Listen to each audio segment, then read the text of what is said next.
إلا الله محمد رسول الله لا إله إلا الله محمد رسول الله.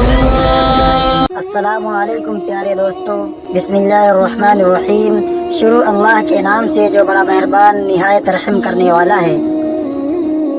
سب سے پہلے تو میں اپنے تمام مسلمان بھائیوں اور بہنوں کو اسلامی نئے سال کی ڈھیر ساری مبارکباد پیش کرنا چاہتا ہوں. میرے عزیز بھائیوں، میری بہنوں، آج افسوس کی بات ہے کہ ہمیں اپنے اسلامی نئے سال کے بارے میں پتہ ہی نہیں ہے. ہمیں یہی نہیں پتا کہ کون سی ہجری چل رہی ہے، اسلامی تاریخ کو کیا کہا جاتا ہے، اسلامی مہینوں کے نام کیا ہے، نہیں معلوم. میرے عزیز بھائیوں، میری بہنوں، یہ بڑے افسوس کی بات ہے کہ آج ہمیں اپنی اسلامی چیزوں کا کچھ اتا پتہ نہیں ہے. ہجری کس کو کہتے ہیں؟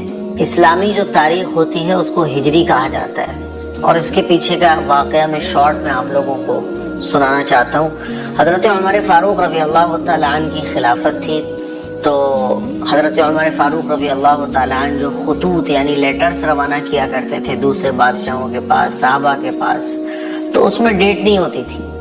ایک مرتبہ انہوں نے خط حضرت ابو موسیٰ اشعری رضی اللہ تعالیٰ عنہ کی طرف روانہ کیا. حضرت ابو موسیٰ اشعری رضی اللہ تعالیٰ عنہ نے جب خط دیکھا تو انہوں نے حضرت عمر فاروق رضی اللہ تعالیٰ عنہ کو ایک مشورہ دیا کہ حضرت آپ جو خط بھیجتے ہیں اس میں کوئی ڈیٹ نہیں ہوتی، اس میں کوئی تاریخ نہیں ہوتی، تو اس سے کیا ہوتا ہے کہ پتہ ہی نہیں چلتا یہ خط کب کا ہے، کچھ معلوم ہی نہیں ہوتا ہے کہ یہ کب بھیجا گیا تھا، کہاں پہنچا تھا، کتنے دن کے بعد یہ مجھ تک پہنچا ہے، تو کچھ اتا پتہ نہیں ہوتا نا.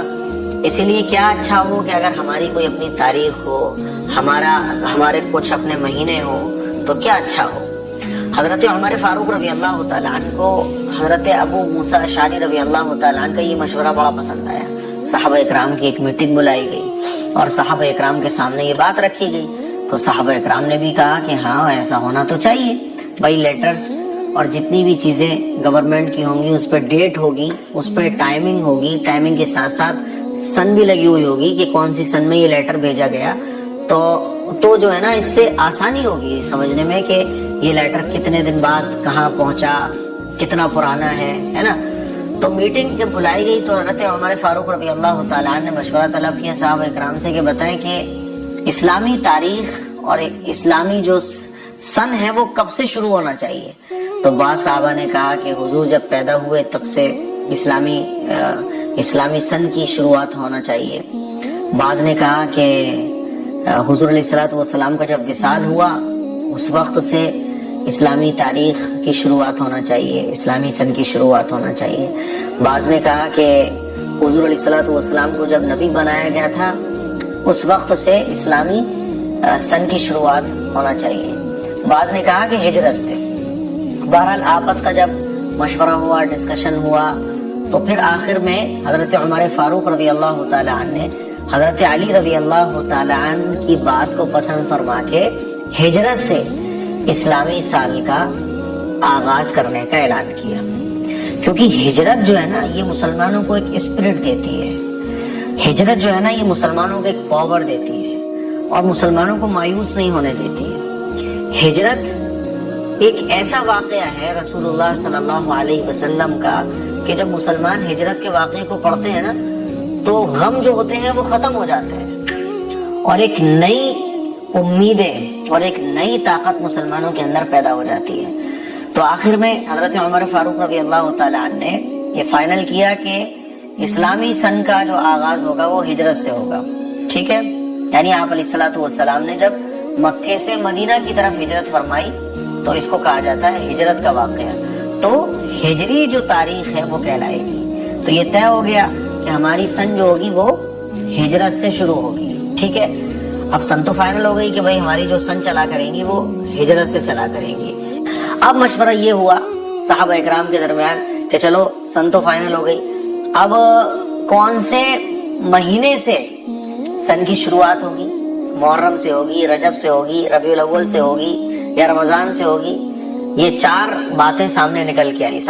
بعض صحابہ نے کہا کہ رمضان سے ہونا چاہیے سال کی شروعات، کیونکہ رمضان کا مہینہ بڑا برکت والا مہینہ ہے. بعض نے کہا ربیع الاول سے ہونا چاہیے کیونکہ اس مہینے میں حضور پیدا ہوئے. بعض نے کہا کہ رجب سے ہونا چاہیے، بعض نے کہا محرم سے ہونا چاہیے. بحث و مباحثہ ہوا, ڈسکشن ہوا, آپس کے مشورے سے پھر حضرت عمر فاروق رضی اللہ تعالیٰ نے یہ فیصلہ کیا کہ محرم سے ہوگی. محرم سے اس لیے ہوگی کیونکہ زمانہ جاہلیت میں بھی جو سال کا آغاز ہوتا تھا وہ محرم کے مہینے سے ہوتا تھا, اور محرم کا مہینہ بڑا بابرکت بھی ہے. تو پچھلی جو تاریخ چلی آ رہی تھی اس میں بھی محرم سے ہی سال کی شروعات ہوتی تھی, تو ہماری جو سال ہے اس کا بھی آغاز محرم سے ہی ہو جائے گا تاکہ دونوں چیزیں ایک ہو جائے. تو محرم سے پھر سال کا آغاز رکھا گیا, اسی لیے محرم کو اسلامی سال کا پہلا مہینہ کہا جاتا ہے. لیکن افسوس کی بات ہے میرے عزیز بھائیوں, میری بہنوں, یہ شارٹ واقعہ ہے جو میں نے آپ لوگوں کی خدمت میں پیش کیا کہ کیسے ہماری جو سن ہے وہ بنی, کیسے ہمارا مہینہ پہلا محرم کا مہینہ بنا ہے. ہجری کس کو کہتے ہیں نہیں معلوم, جو اسلامی مہینوں کے نام ہے 12 مہینوں کے نام وہ ہمیں نہیں معلوم. چاند کی تاریخ کا تو خیر پتہ ہی کیا, لوگوں کو معلوم ہی نہیں ہوتا. وہ تو اللہ بھلا کرے گوگل کا کہ لوگ سرچ کر کے پتا کر لیتے ہیں آسانی سے, ورنہ تو یہی نہیں پتا چلتا کہ تاریخ کتنی ہے. کئی کلومیٹر دور جا کے لوگوں سے معلوم کر کے پھر واپس آنا پڑتا. وہ تو اخبار, اردو کے اخبار چند گھروں میں آتے ہیں ہمارے شہر کے تو پتہ چل جاتا ہے, ورنہ تو شاید ہو سکتا تھا کہ کال, اگر یہ موبائل نہ ہوتے, نیٹ نہیں ہوتا, تو کئی کلومیٹر جا کے لوگ پتا کر کے آتے کہ آج چاند کی تاریخ کتنی ہے. تو کچھ ہماری کہانی تو یہ ہے. تو میرے عزیز بھائیوں, میری بہنوں, یہ جو نیا سال اللہ تعالیٰ نے ہمیں عطا کیا ہے, اسلامی نیا سال ہو یا انگریزی نیا سال ہو, ویسے تو ہمارے لیے اسلامی نیا سال زیادہ اہمیت رکھتا ہے کیونکہ اسی سے ہماری جو اسلامی سال ہے وہ چلتا ہے. چونکہ انگریزی سال پوری دنیا میں رائج ہے تو یہ بھی ہمارے لیے, بہرحال چاند اور سورج دونوں اللہ کے بنائے ہوئے, چاند اور سورج دونوں اللہ کے بنائے ہوئے, اسی لیے دونوں سال ہمارے لیے ضرورت ہے. ہاں, اسلامی سال چونکہ نبی علیہ الصلوۃ والسلام اور صحابہ اکرام سے جڑی ہوئی ہے, اس لیے یہ زیادہ اہم ہے ہمارے لیے. ہمیں اس کو یاد بھی رکھنا چاہیے, اپنے بچوں کو یاد بھی کرانا چاہیے. اللہ کا شکر ہے, اللہ کا فضل ہے کہ اس نے ہمیں ایک سال اور عطا کیا. اس کی جتنی ہو سکے قدر کرنے کی کوشش کیجیے. یہ سانسیں ہمیں مل گئی, ایک نیا مہینہ ہمیں مل گیا, ایک نیا سال ہمیں مل گیا. یہ زندگی بہت قیمتی ہے کیونکہ ایک لمحہ, ایک منٹ, ایک گھنٹہ, آدمی جب قبر میں چلا جائے گا نا تو ایک منٹ کی تمنا کرے گا کہ کاش مجھے 1 منٹ اور مل گیا ہوتا, میں نے اللہ سے توبہ کر لی ہوتی. تو اللہ نے ہمیں ایک سال اور عطا فرمایا, اس کی ہمیں قدر کرنی ہے اور نیت کرنی ہے کہ ہم انشاءاللہ ثم انشاءاللہ پچھلے سال سے بہتر اس سال کو گزارنے کی کوشش کریں گے. اور ایک دعا بھی ہے جو نئے سال کے موقع پر ہم ایک دوسرے کو مبارکباد دیتے وقت پڑھ سکتے ہیں. وہ دعا بھی میں آپ لوگوں کو بتاؤں گا, لیکن ایک ضروری مسئلہ آپ یہ بھی سمجھ لیں کہ نئے سال کی مبارکباد دینا کوئی سنت نہیں ہے, کوئی ضروری نہیں ہے کہ آپ اسلامک نئے سال کی مبارکباد ہی دو, ہے نا, دے دو تو ٹھیک ہے, نہ دو تو کوئی گناہ نہیں ہے. کل ملا کے یہ ہے کہ سنت نہیں ہے, اس کو سنت مت سمجھو, ٹھیک ہے. ہاں, دینا چاہو, کوئی اگر یہ کہہ دے بھائی اسلامک نئے سال کی بہت بہت مبارکباد, نو پرابلم. اب بعض لوگ جو ہے نا اس پہ میرے اوپر فتوے لگا دینا شروع کر دیں گے, ارے دیکھو محرم کا مہینہ تو غم کا مہینہ ہے, اور دیکھو تمہیں ہوگی خوشی ہمیں تو نہیں ہے, یہ وہ.